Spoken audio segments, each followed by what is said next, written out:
गुरुदेव। जय गुरुदेव नाम किसका, प्रभु का, जय गुरुदेव नाम किसका, प्रभु का, जय गुरुदेव नाम किसका, प्रभु का। प्रभु का चरण। जय गुरुदेव। रात्रि परमात्मा संजय सेवा कर रहे सभी प्रेमीजनों, ये कितना बड़ा तुम्हारा सौभाग्य है। जो काम हिंदुस्तान में कोई नहीं कर रहा, वो काम आशीर्वाद ये सेवा कोई नहीं करता।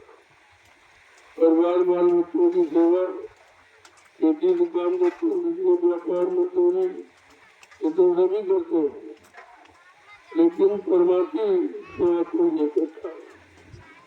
क्योंकि परमात्मा सेवा के बारे में जानते हैं कि परमात्मा सेवा किसे कहते हैं। जिस सेवा से करने वाले का कोई स्वार्थ न हो, कोई लोभ लालच, कोई इच्छा न हो, उसे परमात्मा सेवा करते हैं। एक निस्वार्थ भाव से जो लोग ये सेवा कर रहे हैं, वो अपने लिए नहीं, आगे आने वाले समय में जो लाखों लाख लोग आ रहे हैं, उन प्रेमियों के रहने बैठने, उनको साधना भजन और सेवा और सत्संग सुनने की जगह बना रहे। एक ऐसा प्लेटफॉर्म तैयार कर रहे हैं जो कितने वर्षों तक रहेगा। लोगों को याद आती रहेगी कि मैंने परमात्मा सम्मान सेवा करते हुए ये मन का व्यवस्था बनाई थी। एक छोटा मोटा इतिहास नहीं है, आज कलयुग का ये सबसे बड़ा इतिहास है। और इतिहास में आप लोग पाते हैं आपकी पात्रता कितनी महान है कि कोई स्वार्थ नहीं आता। वैसे आज के युग में बिना स्वार्थ के कोई कदम नहीं देता। और आप ये रात में, दिन में लोग नहीं करते, तुम तो रात में करो। रात्रि परमात्मा सम्मान सेवा, इसका महत्व, उसका लाभ लोगों को नहीं मालूम है। अगर मालूम हो जाएगा तो तुम्हें करने नहीं मिलेगा। इसलिए तुम अपना काम करो, देखने वाले देखते रह जाएंगे। देखने से लाभ थोड़ी मिलेगा, लाभ तो करने से मिलेगा। वो भी जो समय से करेगा, तो समय निकल गया, इसके बाद करने का कोई लाभ नहीं। जो आज लाभ है प्रेमियों को, तो आगे सेवा करने से नहीं मिलेगा। क्योंकि ये व्यवस्था आप बना रहे, ये जमीन आप तैयार कर रहे, कितनी मेहनत परिश्रम के साथ ये जंगल झाड़ी काट पीट कर, ये नाले गड्ढे काट कर वो भी आप तैयार कर रहे हो। ये काम किसी के बस नहीं, कोई नहीं कर सकता। लेकिन लोग समझ में नहीं पा रहे, आखिरकार ये लोग क्यों कर रहे हैं। इनको जरूरत भी नहीं है, अपने बाल बच्चों के लिए करते नहीं है, अपना कोई स्वार्थ लोग लालच रखते नहीं है, ये मजदूरी कोई मांगते नहीं। लेकिन इसके बदले क्या मिला है, ये तो यही जाने। वो लाभ तुम्हें दिखाई नहीं देगा। जो परमात्मा सम्मान सेवा करके जो लाभ मिलेगा, वो किसी को दिखाई नहीं देगा। वो तुम्हारे जीवन में आने वाले कष्ट, बीमारी, परेशानियों को दूर करेगा। तुम्हारे अनंत जन्मों के कर्मों का बोझा उतारेगा। ये छोटा मोटा काम है, तो ये किसी के बस का भी नहीं। आप लगे हो उसका मनुष्य में, ये बेकार समय मत खराब करो। जितनी देर बैठोगे उतनी देर में 10 जलिया डालोगे। 10 जलिया डालने का मतलब 10 माला सुमरन आपका हो जाए। ये सुमरन का लाभ ये सेवा के बराबर है। तो सेवा आप कर रहे हो, इसका लाभ सुमरन के बराबर। तो आप सेवा हाथ पैरों से कर रहे हो, शरीर से कर रहे हो, मन से, बुद्धि से, और इसी से आप नहीं जुड़े कर्म पाप कर्म भी किए होंगे तो उनकी अदायगी हो रही है, लेकिन किसी को ये रात समझ में नहीं आ रहा ये अदायगी हो रही तो कैसे हो, ये परमात्मा भाव के करो, क्योंकि जो सेवा कर रहे हैं उसमें उनका कोई निजी स्वार्थ नहीं। आगे जीवन रक्षक गुरुदेवा महंत पवन पर होने जा रहा 19 जुलाई से आप देखोगे इस मैदान में लाखों लाख लोग इकट्ठे हो जाएंगे, तब आपको अपनी सेवा का प्रभाव मालूम देगा कि हमारी सेवा सार्थक हो गई। कितने लोग आके रुके, कितने लोग भजन करें, सेवा कर रहे हैं, सत्संग सुन रहे हैं, यही तो असली लाभ है। और इसलिए आपको कोई लेना डरता नहीं। महापुरुष अगर दे रहे हैं तो ये रखना नहीं जानते। तो जो आप कर रहे हो वो बहुत ही अनोखा काम है। आज के युग में जहाँ लोग पैसा देकर भी दिन में काम नहीं करते तो रात में कर रहे हैं। ये रात्रि परमात्मा संधान की बात कितना कहा जाए इसके लिए कम है, और हिंदुस्तान के सब लोग देख रहे हैं इसको। आप उनको नहीं देख रहे हो, ये सीधा प्रसारण हो रहा है, पूरा हिंदुस्तान देख रहा है कि कैसे लोग हैं। ऐसी भीषण गर्मी में इतना टेम्परेचर आई है, फिर भी ये लोग रात्रि में परमात्मा संधान सेवा कर रहे हैं। ये देखकर लोग बड़ा तारीफ करते हैं। आगे के इतिहास में ये सेवा तुम्हारी सबसे बड़ी होगी, लोग उसको याद करेंगे कि कलयुग में ऐसे भी लोग थे जो दिन की अपेक्षा रात में सेवा करते और इतने लगन के साथ उनको बहुत प्यास की परवाह नहीं थी। ये छोटी मोटी तपस्या नहीं है, अरे कलयुग में यही तपस्या है। हर युग की तपस्या मानव शरीर के शक्ति के अनुसार होती है। आज मानव शरीर की शक्ति कमजोर है, पिछले रंगों में भजने तो खत्म हो गई है, लेकिन फिर भी महापुरुषों ने रास्ता खोल दिया कि किसी न किसी तरीके से इसको कोई न कोई तपस्या का आधार बना दिए। तब आज कोई तपोभूमि पर लाया गया। ये जमीन हिंदुस्तान में बात थी, कहीं खरीदी ली जा सकती, लेकिन ये 88,000 ऋषियों की तपोभूमि, ये बात लोग भूल गए।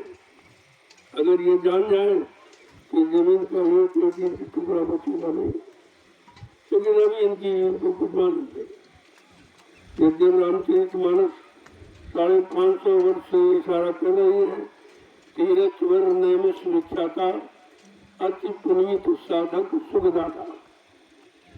ये नैमिषारण तीर्थों का महातीर्थ, और कहा अति वर्जित होने से, लेकिन अति सदुपयोग किया कि ऐसा कोई है ही नहीं। पूरे विश्व में ऐसी भूमि कहीं नहीं है इतनी पावन पवित्र कि जहाँ 88,000 ऋषियों की संख्या में तपस्या की गई है। ऐसा कहीं स्थान नहीं है। तब इसका चुनाव किया गया और आपको यहाँ ले आया गया। ये जंगल झाड़ी साफ करके अपने किए गए पाप कर्मों की अदायगी करो। धीरे से पाप उतर जाए, कर्मों का बोझा हल्का हो जाए तो जो आपको अपने घर जाने को दे देगा। ये समझकर आपको इस भूमि पर लाया गया कि 88,000 ऋषियों की तपोभूमि, इसको बराबर करो। उन्होंने तपस्या की है तो तुम उनकी तपोभूमि को बराबर करो। झाड़ी के काट, जंगल काट कर पाक साफ कर दो। आगे आ रहे लोग भारी संख्या में, वो बैठ कर यहाँ सुमरन ध्यान भजन करेंगे। आत्मिक साधना, आत्मा से परमात्मा का मिलन, उसकी साधना करेंगे, नाम की कमाई और सत्संग क्यों सुनेंगे, जिससे उनका मन जो गंदा हो गया वो पाक साफ हो जाए। तो सत्संग को सुनेंगे और यहाँ सेवा भी करेंगे, आगे के कर्म को बनाने की सेवा भी करेंगे। ये कितना बड़ा काम होने जा रहा है, इससे बड़ा कोई यज्ञ नहीं है। कलयुग का सच्चा यज्ञ ये है जहाँ तुम्हारे बुरे कर्मों की आहुति दे दी जाए, बुरे कर्म जल जाए, राख हो जाए। यज्ञ का मतलब ये होता है, और हवन सामग्री को जलाना ये कोई ये बेचारे जानते नहीं यज्ञ का मतलब क्या है, इन्हें पता ही नहीं है। और स्वामी महाराज ने उत्तरकांड में लिखा, ज्ञान अग्नि तक प्रकट कर, कर्म सुभाष जारी, और बुद्धि सिरावे ज्ञान घृत, ममता मल जल जाए। ये यज्ञ तो ये है, जिस यज्ञ में इतना महान है, सेवा के सामने वाले में कुछ कहा नहीं जा सकता। तो अनुभव की चीज है, जब सेवा करते हैं आपको उसका फल मिलेगा, तो बड़े समझ में खुद ही आएगा कितना महत्व है। ऐसे थोड़ी आप जो सेवा करेंगे, उन्हें कोई लाभ दिखाई दे रहा, और लाभ बिना सेवा के मिल नहीं सकता, तो रुपये पैसे से खरीदा नहीं जा सकता। सेवा का लाभ तो करने से होता, ध्यान में रखोगे तो वंचित रहेंगे। तो भूल भरम में पड़ जाओगे तो जो लाभ मिलने वाला तो यहाँ से निकल। आप देख रहे हो देश की स्थिति, समाज की स्थिति, परिवारों की स्थिति, परिवार में रहने वाले इंसानों की स्थिति कितनी खराब है, कितनी दर्दनाक है। चारों तरफ रोने की ही आवाज है, कहीं हंसी खुशी का माहौल दिखाई नहीं देता। इस पर कोई विचार ही नहीं कर रहा, जैसे ही उनको दिखाई नहीं दे रहा। अरे जो सामने हो रहा पहले उसको देखो और उसका समाधान करो। तुम्हारे पास नहीं है तो महात्मा से पूछ लो। महात्मा भी देश में रहते हैं, वो भी देश के नागरिक हैं, उनका भी देश के प्रति कुछ कर्तव्य है, लेकिन तुम समझते नहीं उनका क्या कर्तव्य है। जो तुम्हारे बस की बात है, जो तुम कर नहीं सकते, सोच नहीं सकते, अब उनको इन आंखों से दिखाई नहीं देता, वो महात्मा उसके परे देखते, क्योंकि वो त्रिकाल दर्शी, त्रिकाल बंधन होते, भूत भविष्य वर्तमान की पूरी जानकारी रखते, कब क्या होने वाला है वो भी उनको दिखाई देता। लेकिन जब तुम करीब में होगे और पूछोगे तो तुम्हें सब बता देंगे, बताते तो ऐसे नहीं, लेकिन उनके बताने का तुम्हारे पर कोई असर नहीं हो रहा, क्योंकि तुम्हें वो दिखाई नहीं दे रहे जो बताते हैं। जो कहते हो तुम्हारे अनुभव में नहीं है और तुमने कभी किया भी नहीं। इसलिए संत महापुरुषों के वचन बड़े अटपटे लगते हैं, लेकिन काम मनुष्य तुम कितना जोर लगा लो, लेकिन सबको सुख शांति नहीं दे सकते, सबकी व्यवस्था आप नहीं कर सकते, सबको न्याय सुरक्षा रोजी रोटी नहीं दे सकते, महंगाई गरीबी को तुम खत्म नहीं कर सकते, ये तुम्हारे बस की बात नहीं है। और ये काम बात करने का मैं चुटकी बजा दूंगा, जिसको करने में तुमने जीवन लगा दिया और कुछ नहीं कर पाया, और संत महात्मा कहते मैं चुटकी बजाते कर दी। अधिकारी के पास कोई न कोई तो समाधान है, कोई न कोई युक्ति उपाय है, तभी वो कहते हैं। लेकिन तुमसे मिला में कौन समझते हो?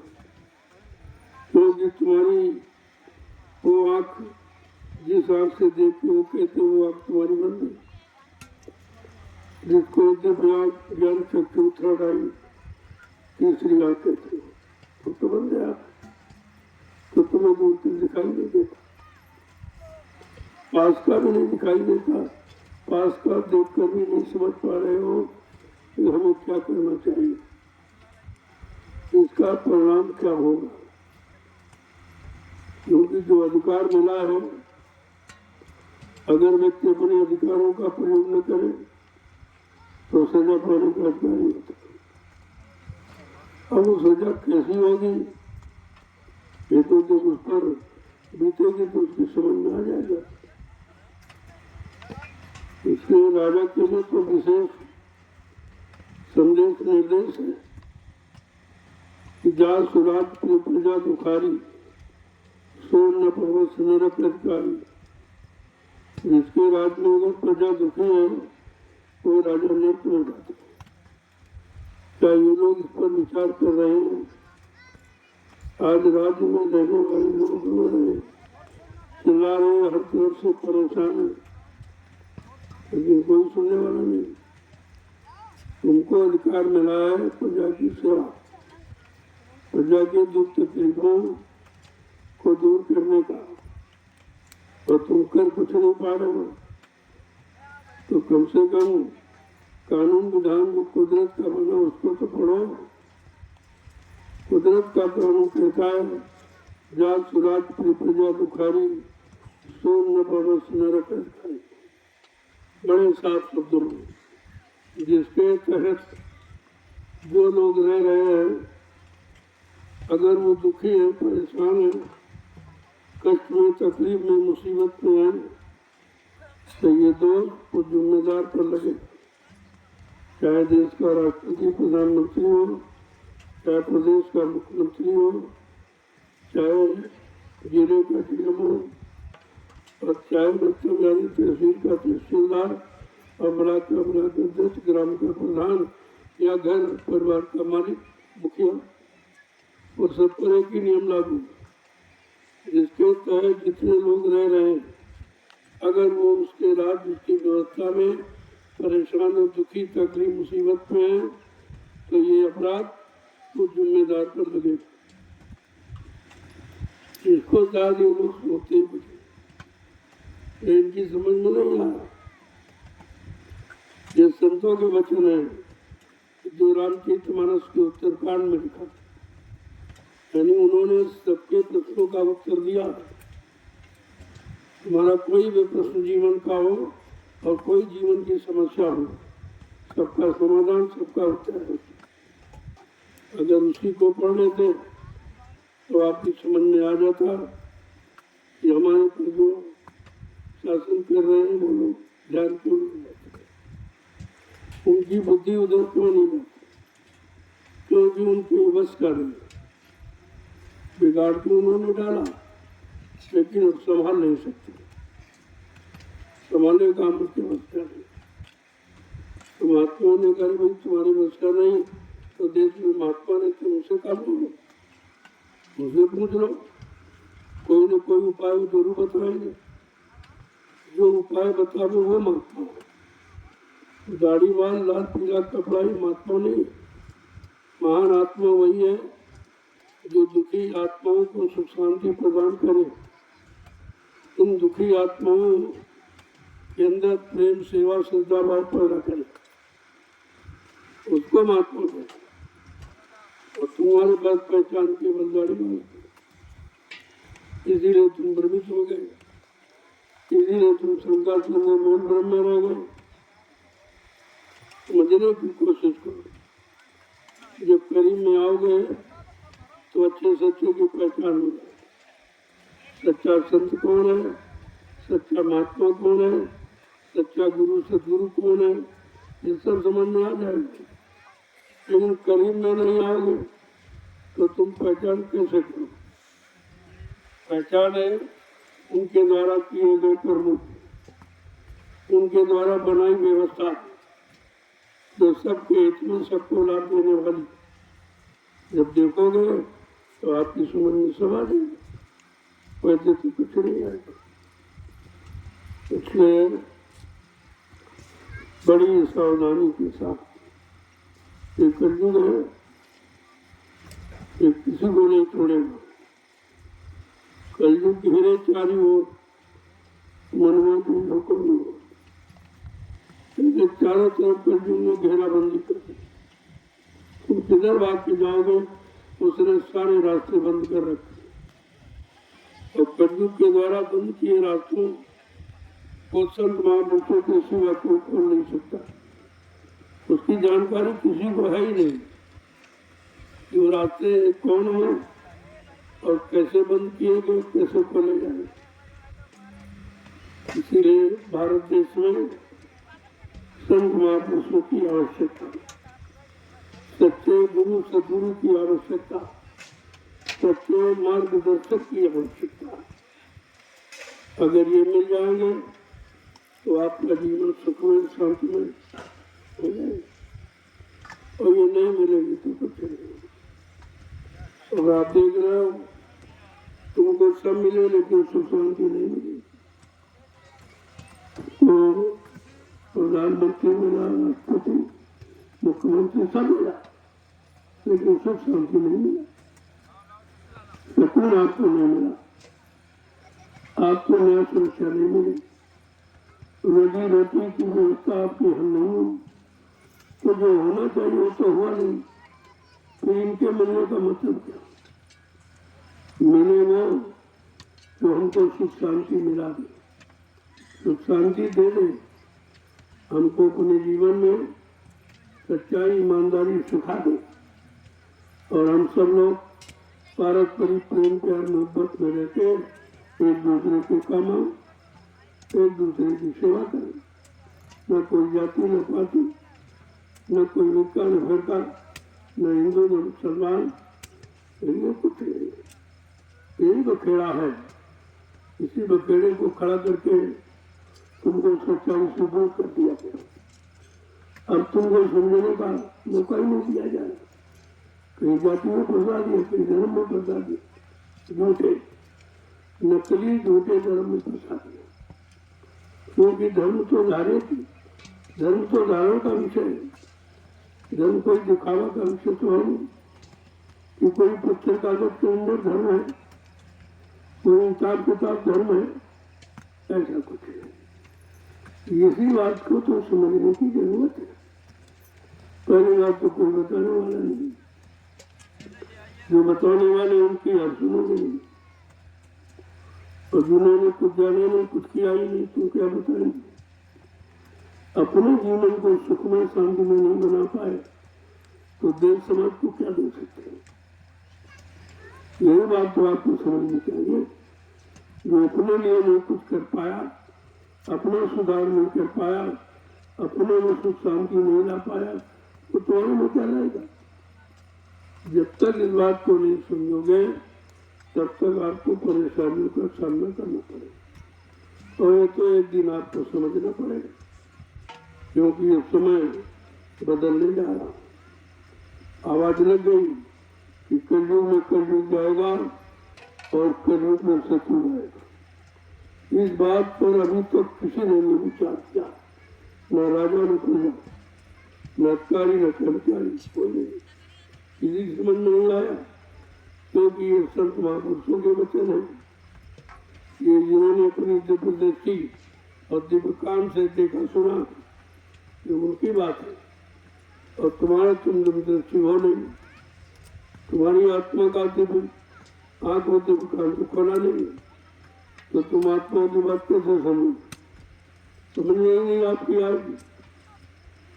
तो इसलिए तो कहते उसको सुनो, सोचो समझो और विचारो और फिर करो, तो आपको जो लाभ मिलना चाहिए वो लाभ मिल जाएगा।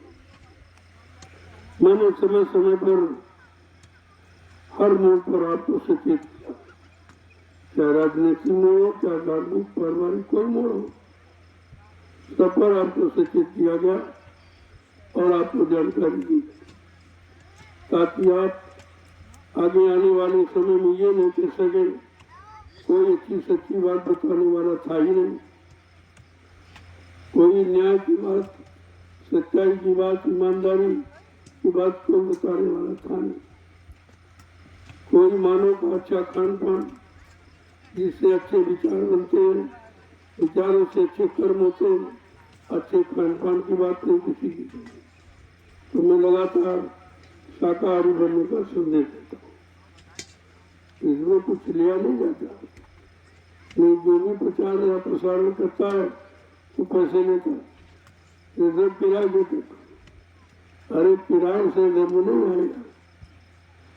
इसलिए जब तक निस्वार्थ की भावना तुम्हारे दिल में नहीं आएगी, न तुम अपने में सुख शांति पा सकते हो, न समाज देश में रहने वाले लोगों को सुख शांति प्रदान कर सकते हो।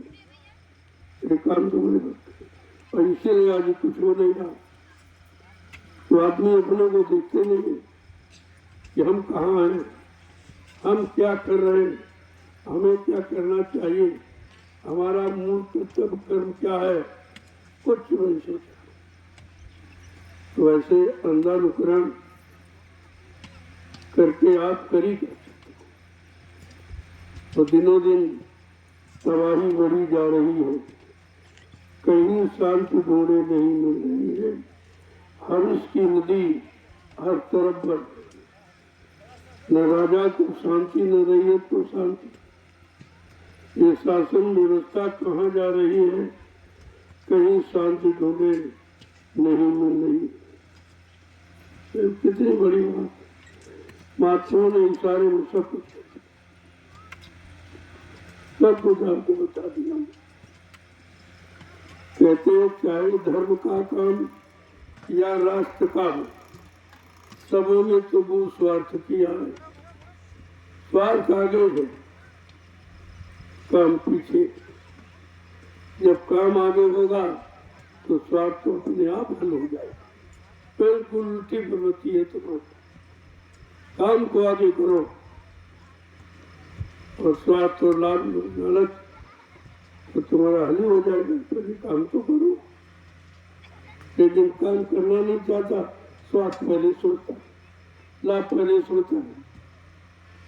बिगड़ने का कारण तो ये है कि कैसे बनेगा वो बात सुनते नहीं हो, बिगड़ने वाली बात करते हो, बिगड़ने वाले काम करते हो तो बिगड़ गया सब, क्या बचा। तो इसलिए बड़ी समझदारी के साथ अब रहने की जरूरत है। तो महात्मा बार बार इशारा करते हैं कि आगे का समय बहुत खराब, इतना खराब है जो मानव बुद्धि से समझा नहीं जा सकता। तो संत महापुरुषों को दिखाई देता कि कैसा खराब समय आ रहा, उस खराब समय से आप कैसे बचोगे, इसका सही उपचार क्या है। जब महात्माओं के करीब जाओगे तभी तो आपको मिले। बड़े बड़े राजे महाराजे बादशाह हमारे देश में हुए हैं, जब उनकी व्यवस्था बिगड़ी शासन देश चलाने की, तो अपने गुरु, अपने संत फकीरों से मिलकर उन्होंने सही सच्चे रास्ते की जानकारी दी और अपना शासन बना लिया, अपनी प्रजा को खुशहाल कर दिया। लेकिन आज तो अहंकार है कि हम बहुत जानते और तुम जानते हो तो कुछ है। जो अपनी जीवात्मा के उद्धार के बारे में नहीं जानता है, पाप कर्मों की अदायगी कैसे होगी नहीं जानता है, हमारा मानवीय खान पान क्या है, हमारा मानव धर्म कर्म क्या है, तो वो तुम्हें बताएगा क्या सिखाएगा और किसी को जानता है। इसलिए गोस्वामी महाराज ने कहा इस जग को भयो मोतियाबिंद, कहा इस संसार को मोतियाबिंद।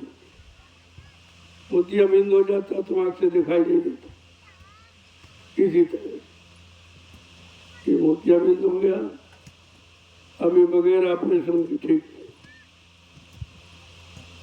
ये ऑपरेशन कहने का मतलब यह है कि बगैर सच्ची अच्छी जानकारी के कोई अच्छाई सच्चाई ला नहीं सकता। भाषणों से प्रवचनों से सच्चाई नहीं आती। ये तो आप कितनी सच्चाई ले आए। 70 साल की आजादी में जितने नेता सब भाषण करते हैं, क्या ले आए? कितनी अच्छाई सच्चाई ले आए, कितने अच्छे सच्चे ईमानदार चरित्रवान बन पाए। ये विचारणीय विषय है। मैं जंगल में क्यों बोल रहा हूँ? क्योंकि दिन में तो इतने हल्ला शोर शराबा मचा रहे, अपना राग अलाप रहे, अपने स्वार्थ लोग लानत की आवाज लगा रहे। तो मैंने कहा चलो रात्रि में ये सब शांत हो जाएंगे, तब देश समाज के लिए सच्चा संदेश दिया जाए, तब आपको ये रात्रि में समझ। रात्रि में कोई नहीं देता, और देता तो अपने स्वार्थ के लिए। लेकिन यहाँ कोई स्वार्थ नहीं है, प्योर परमात्मा। करीब में आओगे, देखोगे उनके कार्य को, उनकी कार्य प्रणाली को जब समझोगे, तब तुम्हारी समझ में सब आ जाएगा, क्या सच्चा है क्या अच्छा। कहने की बात नहीं, मैं तो करके दिखा रहा हूँ। अब आप न समझ पाओ वो बात नहीं।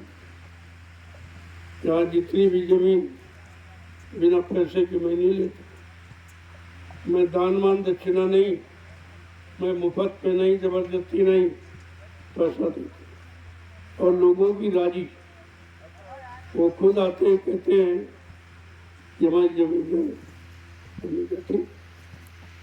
ये समझ के दो कि मैं धार्मिक कार्य में लगा रहा हूँ, मैं आश्रम में दे रहा हूँ। हमको नहीं, हम लेके क्या करें? वरना हम लेते हैं, अपने नाम करवाते हैं। यही तो आपको समझना चाहिए। मैं अपने नाम 1 इंच जमीन नहीं। ये सब जो है वो संगत है। और संगत क्या है? अपना परिवार। ये परिवार है, ये गुरु परिवार है। तो गुरु परिवार के लिए, और गुरु परिवार में सभी आ जाते। हर इंसान किसी न किसी को मानता ही, तो चाहे पत्थर कागज के रूप में, लेकिन मानता है। तो श्रद्धा तो सबके अंदर है, लेकिन उनकी श्रद्धा फलीभूत कैसी हो, ये कोई नहीं बताता, ये कोई जानकारी नहीं देता। क्योंकि ये जानकारी किसी के पास है नहीं। जब तुमने कुछ किया नहीं तो बताओगे क्या? जब निस्वार्थ कोई कदम आपने उठाया नहीं है, हमेशा लोभ लालच मान सम्मान अधिकार इसके सिवा कुछ सोचा ही नहीं है, तो तुम बताओगे क्या? तुम जो बताओगे तो हम जानते ही, हम तो तुम्हारा देख ही नहीं सकते। तुम्हारी स्वार्थ लीला सब देखते, ऐसा नहीं है। ये सब देख कर ही तो कहा जा रहा। तुम दुनिया में कहीं चले जाओ, कोई निस्वार्थी व्यक्ति नहीं मिले। हर काम के पीछे कोई न कोई उसका स्वार्थ जुड़ा है। और यहाँ देख रहे हो, केवल परमात्मा, कोई स्वार्थ नहीं, कोई इच्छा नहीं। न कोई जमीन अपने नाम खरीदने की या अपने मान सम्मान के लिए, ऐसा कोई काम यहाँ होता ही। जो भी कर रहा हूँ गुरु परिवार की। ये गुरु परिवार 45 करोड़ का, इतना जनमत किसी के पास नहीं है। ये 45 करोड़ का जय गुरुदेव परिवार, उसके लिए ये सब किया जाए। जैसे आप अपने परिवार के लिए करते हो, ऐसे मैं भी अपने गुरु परिवार के लिए करता। अपने लिए नहीं, गुरु परिवार। और गुरु परिवार में सभी आ जाते। कोई न कोई तो गुरु आप मानते हैं। अगर गुरु के तो यहाँ कोई कुछ कर ही नहीं सकता, न कुछ पा सकता। तो मैं तो सबको गुरु परिवार का ही समझता हूँ, और उसी नाते सबके लिए ये काम कर रहा हूँ। अब आप ना समझ पाओ तो बात आपकी अलग है। तो मेरा कोई कदम, मेरा कोई काम अपने निजी हित का, निजी मान सम्मान का नहीं। इस बात को ध्यान रखिए। तो हिंदुस्तान में कोई आपको ऐसा नहीं मिलेगा जिसका कोई न कोई स्वार्थ जरूर है। समाज से कुछ नहीं तो मान सम्मान करें कि लोग हमारा सम्मान करें, लोग हमारी पूजा करें, लोग हमको दान दक्षिणा धोती रोटी रोटी दें, यही स्वार्थ है। लेकिन मेरा तो ये भी कोई स्वार्थ नहीं। मैं तो सब लोगों, ये परिवार है, इसमें ये बेटियां भी हैं और इसमें महिलाएं भी हैं। और मर्यादा के दृष्टिकोण से तो लंगोटी की आवश्यकता है, वैसे इसकी भी जरूरत है। अगर आंख साफ है, कान साफ है, बुद्धि साफ, तो कपड़े की कोई आवश्यकता नहीं। ये कपड़ा तो कि मन गंदा है, इसलिए कपड़ा आप डालते हो कि मन कहीं देख के खराब ना हो, कहीं भड़क नहीं, कहीं मन में काम क्रोध लोभ मोह अहंकार न पैदा हो। अगर जो काम क्रोध लोभ मोह अहंकार से अलग है, जिसने सदगुरु की कृपा से जीत लिया है, उसके लिए कपड़ा कपड़ा भी कुछ है। यही तो चीज समझ रहे। जब जिस दिन ये समझ लोगे सब लाभ तुम्हारे पास में। तुम्हें कहीं ढूंढने की जरूरत नहीं है, कहीं शांति और लाभ रखा नहीं तो कोई उठा के दे देगा। वो तुम्हारे अंदर जिस दिन ज्ञान दृष्टि आपकी खुल गई तो ये अज्ञानता सब समझ में आ जाएगी।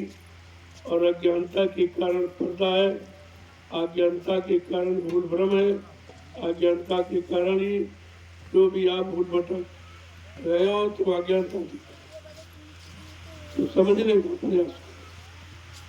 अभी तो मैंने संदेश कुछ कहा ही नहीं। जैसा मालिक का हुक्म होता है मैं आपको सुना देता हूँ।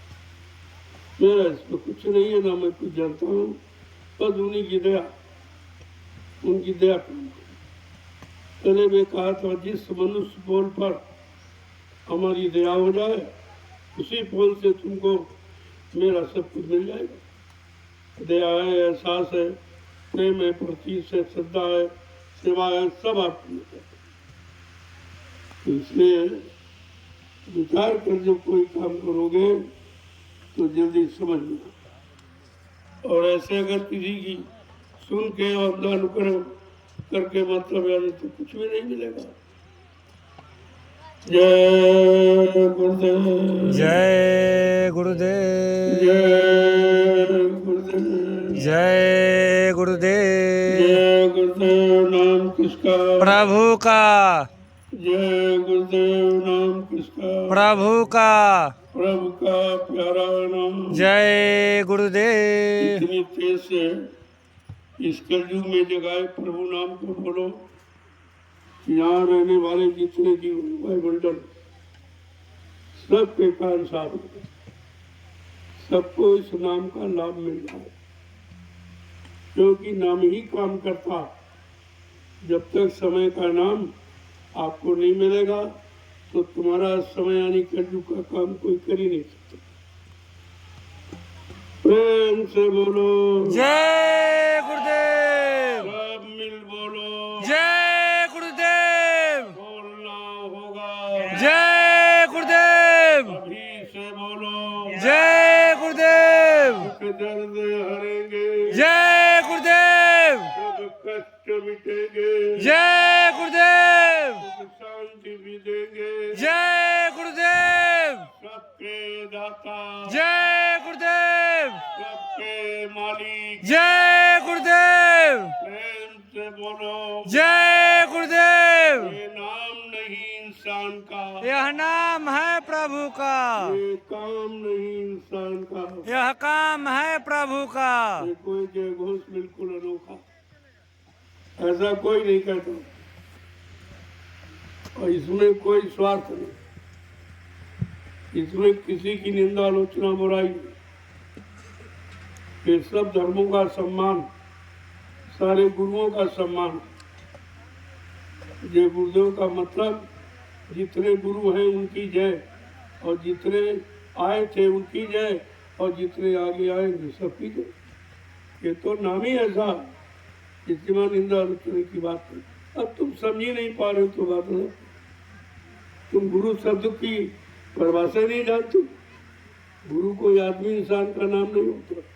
गुरु माने अंधकार, रू माने प्रकाश। जो तुम्हारे अंधकार को प्रकाश में परिवर्तित कर दे, झूठ को सत्य में बदल दे, पाप को पुण्य में बदल दे, दानवता को मानवता में बदल दे, और अधर्म को धर्म में बदल दे, उसको कहते हैं गुरु।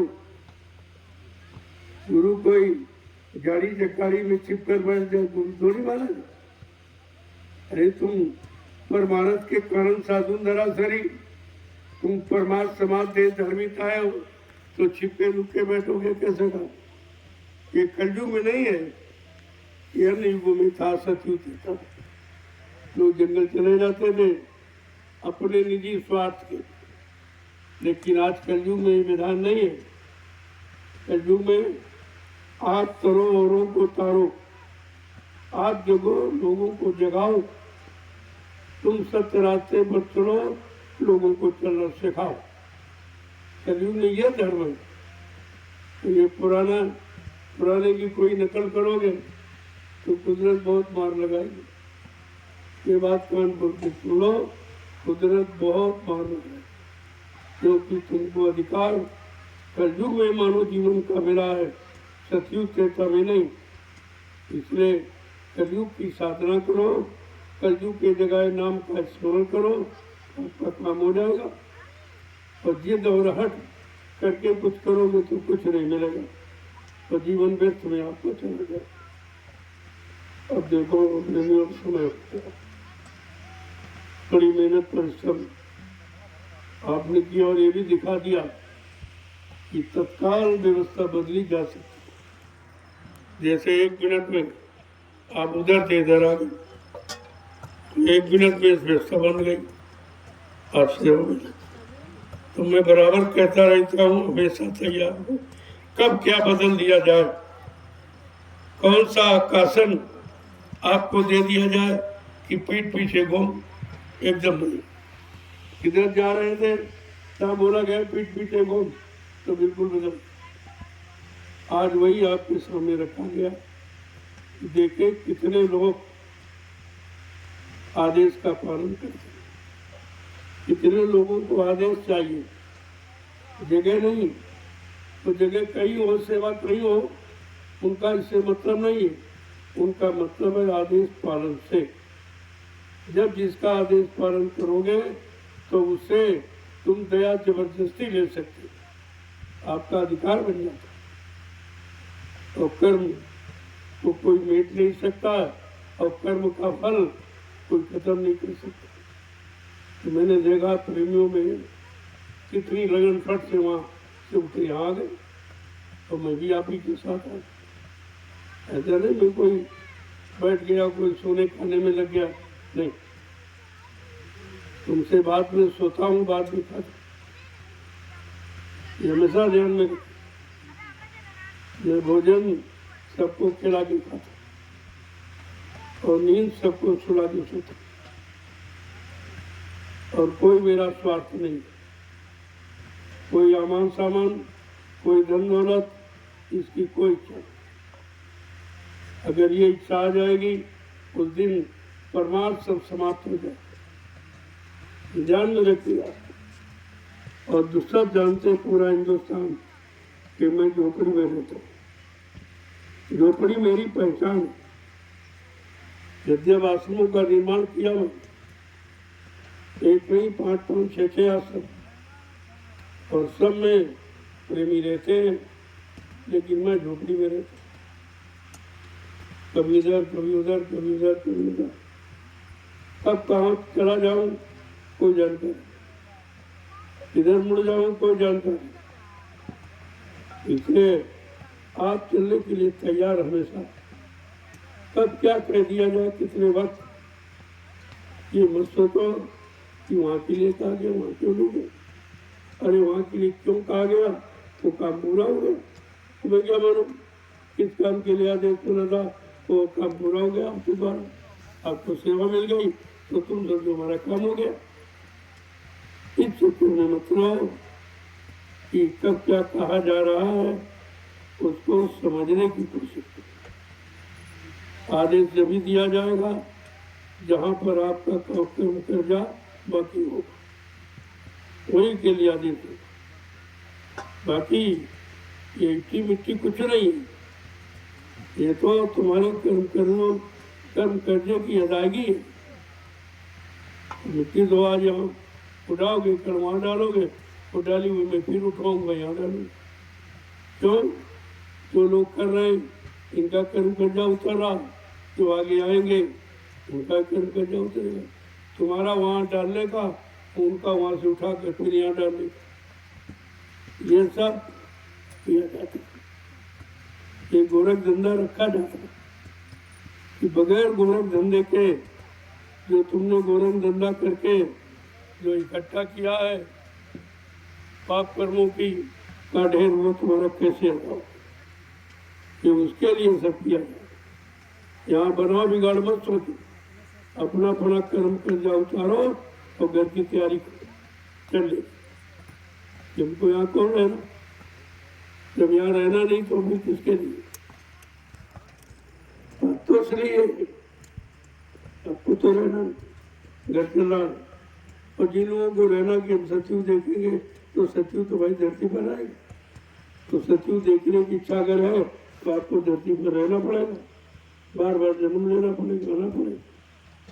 लेकिन सच्चे साधा गए, उनको सचिव फजू कुछ नहीं चाहिए।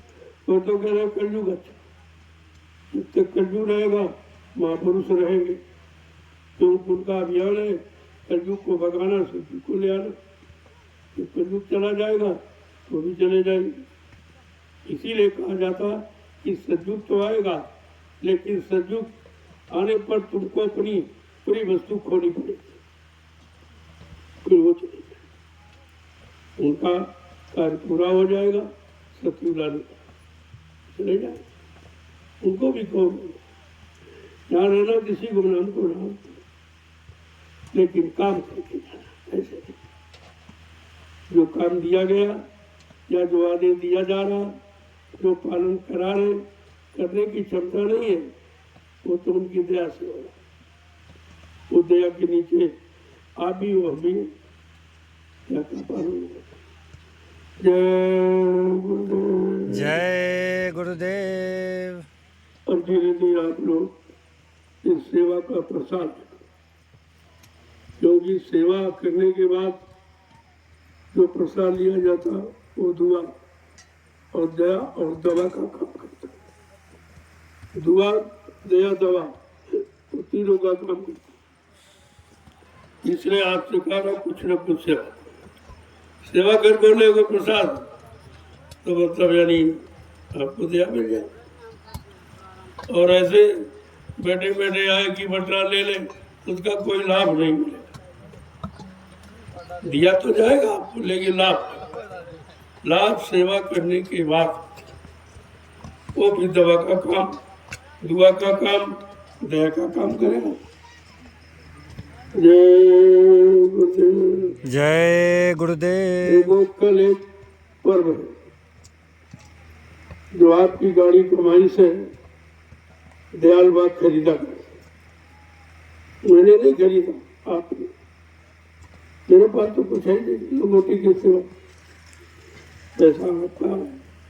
आपकी गाड़ी कमाई के द्वारा जो दयाल बाग खरीदा गया, उसकी वर्षगांठ ये लोग मनाते चले आ रहे हैं। कितने सालों के बाद वो कल पर्व है, लेकिन सेवा चलती रही।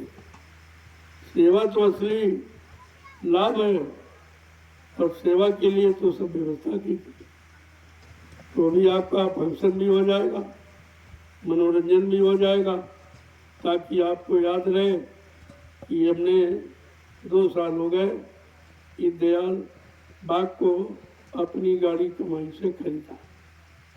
ये आपकी इच्छा है, पूरी हो जाए। देखो मेरा इसमें कुछ नहीं, मैं बार बार कहता हूं। न मेरा कोई बाग है, न मेरी कोई जमीन है। ये हो कि हम तुम्हारे, तुम हमारे हो, ये रिश्ता जरूर है। और बाकी ये जमीन अमीन का कोई झगड़ा यहाँ नहीं। और ना हमको कुछ चाहिए, हम क्या करें, हम करेंगे क्या? हम तो आपके लिए, आपकी व्यवस्था बनाने के लिए सोचता हूँ कि चलो आपके रहने की, ठहरने की व्यवस्था हो जाए, क्योंकि परिवार बड़ा है।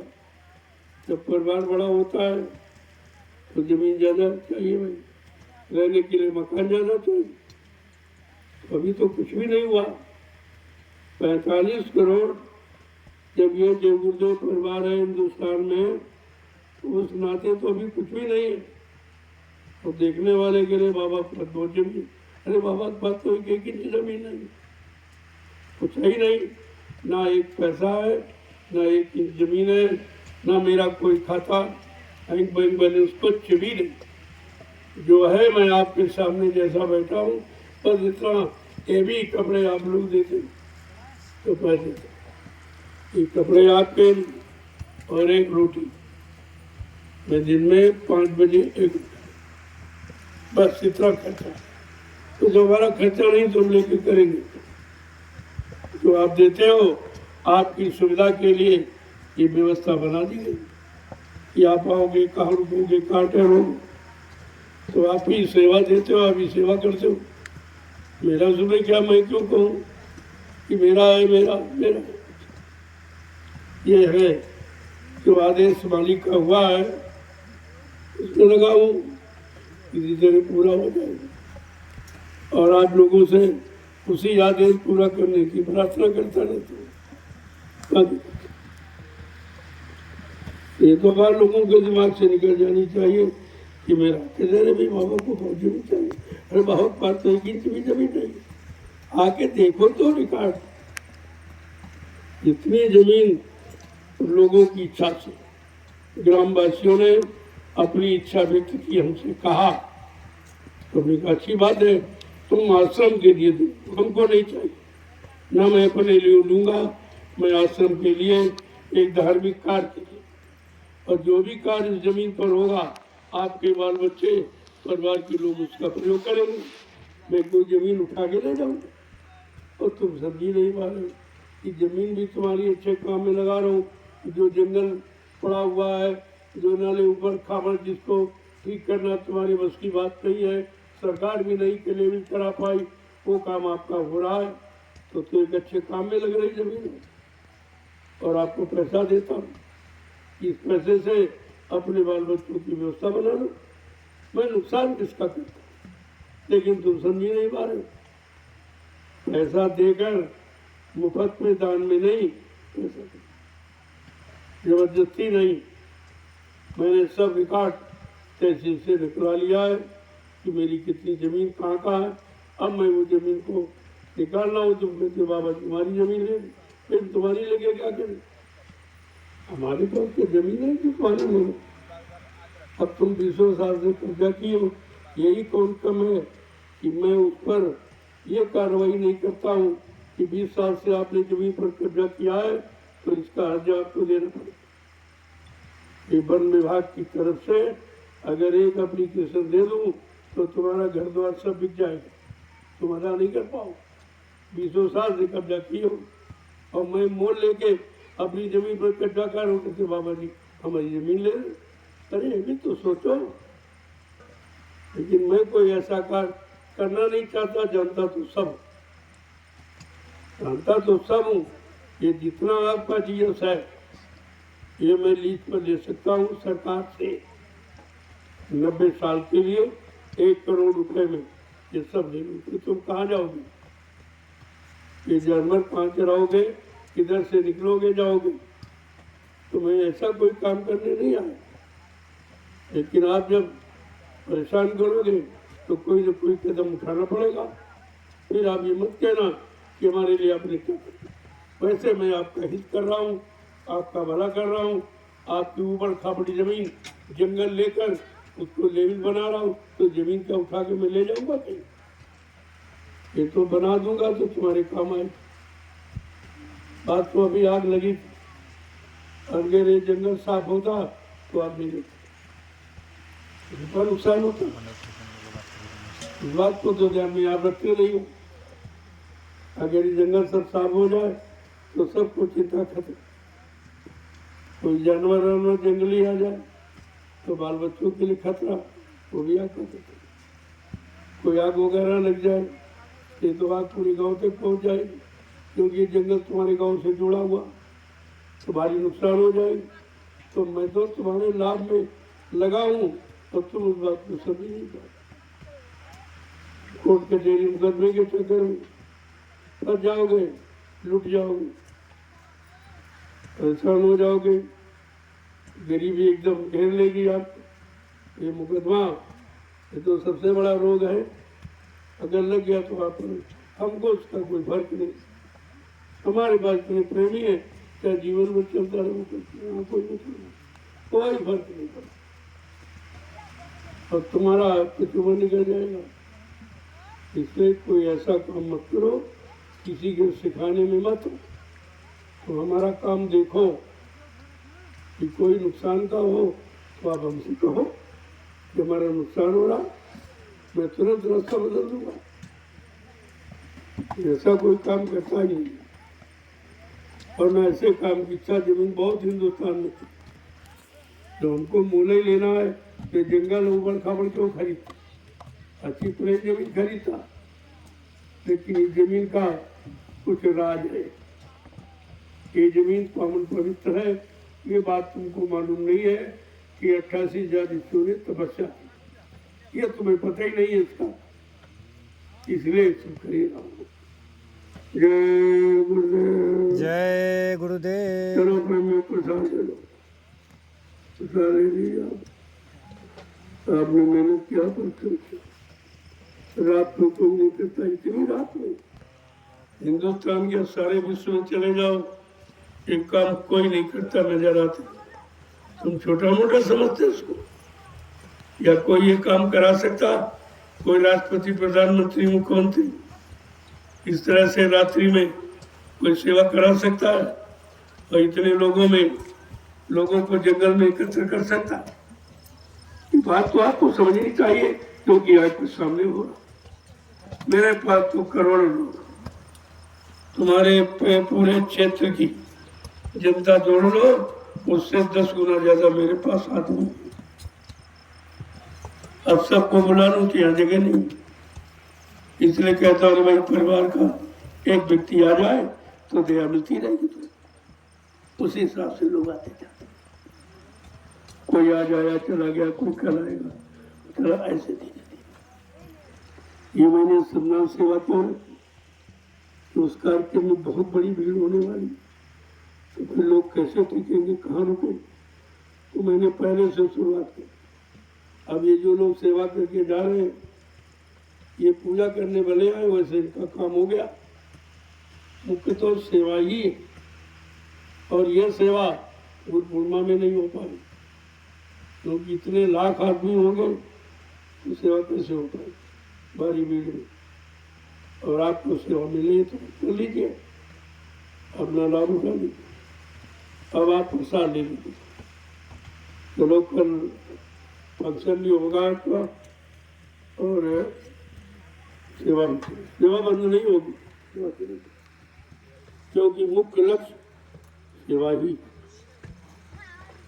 वो तो यादगार के लिए रख दिया गया कि वर्षगांठ, दयाल प्रभु के दयाल वाक की वर्षगांठ जो 23 जून तारीख निश्चित है, और इसको प्रेमी मनाते चले आ रहे हैं। और कल आपका उत्सव भी हो जाएगा, लेकिन वो उत्सव सेवा के द्वारा हो, माध्यम उसकी सेवा ही है। बगैर सेवा के तो लाभ दिया ही नहीं जा सकता। और तो आपको, क्योंकि दयाल बाग का की वर्षगांठ है, तो आपको बाग का फल कल आपको प्रसाद में मिलेगा। रोज ही मिलता है, लेकिन कल विशेष रूप से मिलेगा। जय गुरुदेव। जय गुरुदेव। अब धीरे धीरे आप आइए, प्रसाद भी लेते रहिए, सेवा करते रहिए। लाइन लगा खड़े हो जाओगे उसका कोई लाभ नहीं। जितनी देर खड़े रहोगे उतनी देर 10 जलिया डाल दो, 10 माला आपकी तुम्हारी हो जाए। इतने समय की चीज, एक एक मिनट आपका कितना कीमती है, इस पर विचार करना चाहिए। अब जो लोग बैठे या थक गए हो, धीरे धीरे आओ और प्रसाद, और जो प्रेमी सेवा कर रहे हैं करके आ जाओ। प्रसाद तो सबको मिलेगा, कोई भीड़ लगाने से थोड़ी। भीड़ में तो अपना नुकसान कर लोगे, 1 घंटे खड़े रहोगे, फायदा क्या। जय गुरुदेव। जय गुरुदेव। चलो अपने मिलो। जो लोग थक चुके हैं और मतलब तो वो लोग करते हैं, तो धीरे धीरे भंडारे की तरफ चले। भोजन प्रसादी भी इकट्ठे तो सबको नहीं मिल पाए, जैसे धीरे धीरे जाते रहोगे भोजन प्रसादी भी लेते रहो। ये हमेशा ध्यान रखा करो, एक बार की सब लोग चले जाओ, इतने लोग परोसने वाले को बात तो ध्यान में रखनी चाहिए। धीरे धीरे जाओ, 25, 25, 30, 40, 40 तुम्हारा 1 घंटे सब हो जाएगा। जय गुरुदेव। जय गुरुदेव।